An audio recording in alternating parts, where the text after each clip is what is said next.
rocking it like this, no.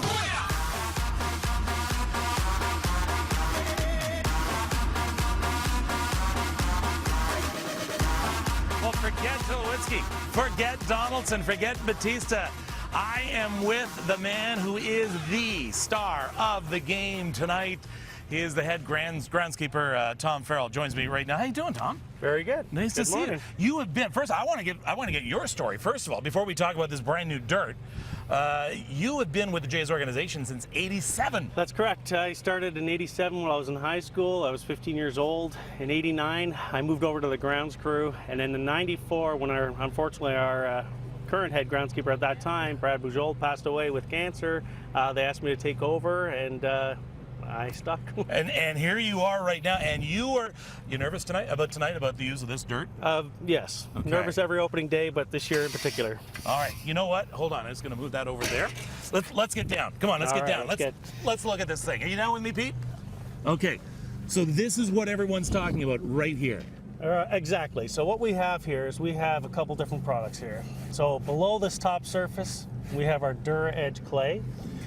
And this product is actually made up of clay, silt, and sand, with 60% of it being sand. And the reason we have that is for good drainage. Allows water to move through the material very easily. So and it doesn't rain in here, obviously, but you water this down. We water it. We want to keep moisture in there. That's what makes it soft, so the players have a nice landing when they dive. Okay. Now this stuff here on top, tell me about that. So this is a calcined clay you have in your hand right now. So calcination is a process where the product is heated to the point where it won't break down anymore.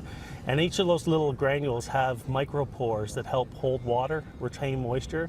So we can use it in two ways. If there's excess water on the field, we'll throw that on there to absorb the water. But for typical sliding purposes, we keep that on there because it holds in the moisture, lets it out through the game, and it won't compress on itself. So it doesn't matter how much you walk on it. You cannot get that So it won't compressed. get all sticky at top, and when a player needs to slide, he'll roll over top of this, opposed to being stuck in a muddied mess. Can I slide? It's up to you. Okay. All right, here we go. I'm coming into to home plate. All right, here we go. And whoa, okay. Yeah, you know what? Yeah, okay. You might need to practice that a little more. I need to practice on my slide, but still, you know what? I did not injure myself. This was not easy. You didn't just bring some dump trucks in, dump this in.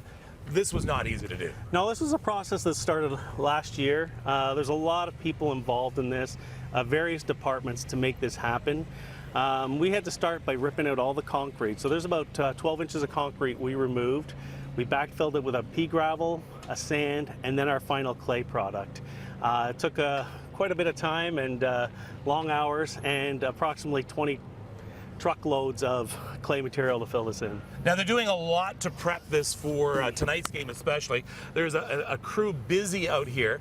Like literally, I mean, if you take I was watching a guy over here, over on the turf, and he has pretty well covered almost the whole thing by doing this. And he's been going like what's he doing? So that's our conversions crew, and what they're doing is they're making sure that all the rubber fill is where it needs to be. Okay. They'll groom this frequently. Right now they're in the back just getting rid of all the tire tracks, footprints, anything from the days of people working over top of it. People walking on the dirt like this. So similar to how we drag the field to get rid of footprints, we do the same thing on the turf, and that helps beautify it. A couple of other interesting things I want to bring to your attention. Let's talk about this.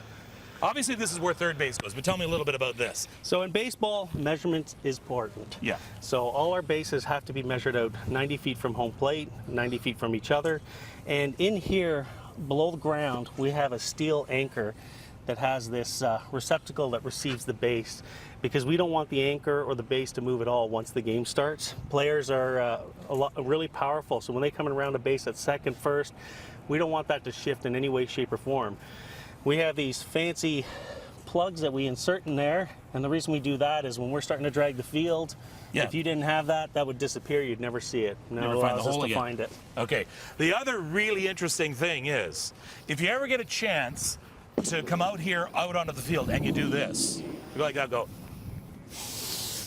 Now, when it smells April fresh for some reason, why would it smell April fresh? Well, what we have people doing in the background here is our conversion team is actually running a fabric softener over top of the surface of the turf. No, they're not.